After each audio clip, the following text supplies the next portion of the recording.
ខ្ញុំមិនចង់ឲ្យគេមកពាក់ព័ន្ធនឹងផ្លូវជីវិតរបស់ខ្ញុំទេ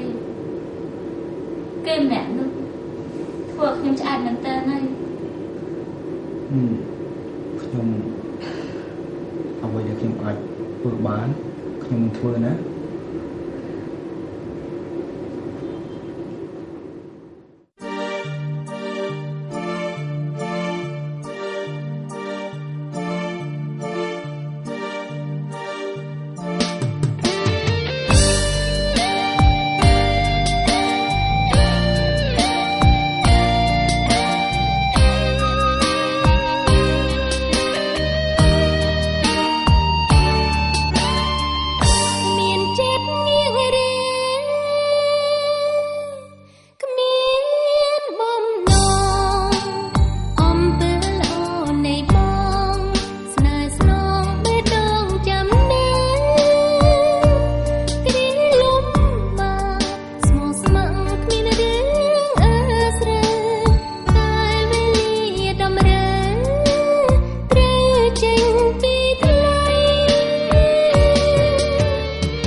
សង្ឃឹមថា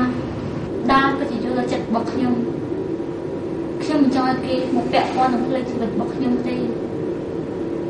គេម្នាក់នោះធ្វើឲ្យខ្ញុំឆ្អែតមែនតើហើយខ្ញុំអ្វីដែលខ្ញុំអាចធ្វើបានខ្ញុំនឹងធ្វើណា